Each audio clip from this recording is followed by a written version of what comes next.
बिहार के मुख्यमंत्री आ होवे वाला देश के प्रधानमंत्री।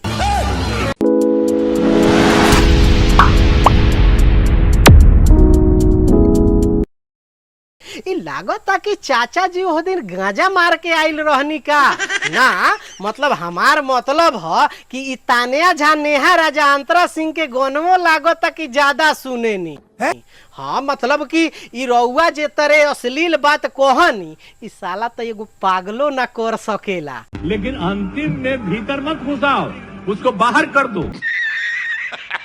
अब बताई जरा, यही से नु भौजी कह तारी की तब तो अभी ले 10-12 गो पैदा हो गई होई।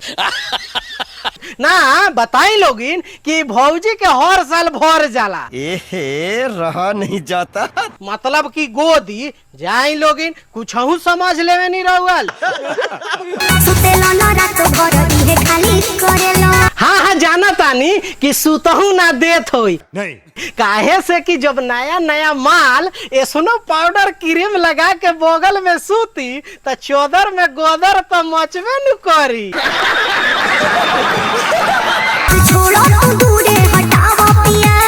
ससुरा पागल बका। अब ऐसन भौजी के हाथ पकड़े के का जरूरत बा? बात तो सही है। बताई लोगिन, अब कहा तारी भौजी की हाथ छोड़ दे तो छोड़ दे। लेकिन क्यों? मुंह से मुंह आ टांग पे टांग चढ़ा ले।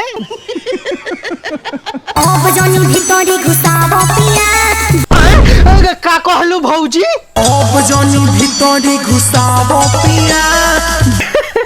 अब भीतरी घुसावे से मना करो तारू। ऊ काहे? अरे अरे भौजी उ नीतीश चाचा के बात सुन ले रहलू का। लेकिन अंतिम में भीतर मत घुसाओ, उसको बाहर कर दो। अरे उनकरा बात के दिल पर ना लिहल जाला, उ गांजा मार के कह देले होई हन। देखा आपने लापरवाही का नतीजा है। अब देख लो कि ना कि जब गांजा टूटल तो आके माफियो मांगत रहन। उनका बात के सीरियस लेला के जरूरत ना है भौजी, जाए दो। अच्छा अरे यार ई का कहा तारू, जोश में होश केकरो रहेला का? सही पकड़े हैं। आ साला इतना कीमती करोड़ों के माल के वेस्ट करे के कहा तारू। जाए दो, जब जगह पर जाता तो जाए दो।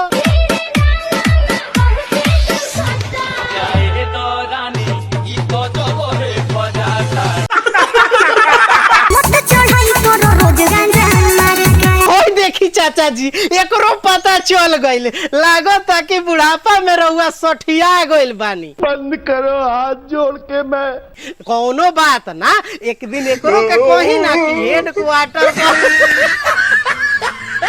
तुमसे ना हो पाएगा। अब तोहनी लोग के का लागत भाई लोग? जा तो नीचे कमेंट करो तो मिला तानी अगला वीडियो में। लेकिन जाए से पहले नु लाइक शेयर कमेंट कर लिहा। आ ये वीडियो अगर फेसबुक पेज पर देखता रह तो पेज के फॉलो कर लिहा। अगर यूट्यूब चैनल पर देखता रह तो चैनल के सब्सक्राइब कर लिहा। अब हमारा बिहार के मुख्यमंत्री के ई हाल बा तो हई तानिया मानिया झा के कौन हाल हुई? Call subscribe. मिला तानी, बाय बाय, टेक केयर, जय हिंद।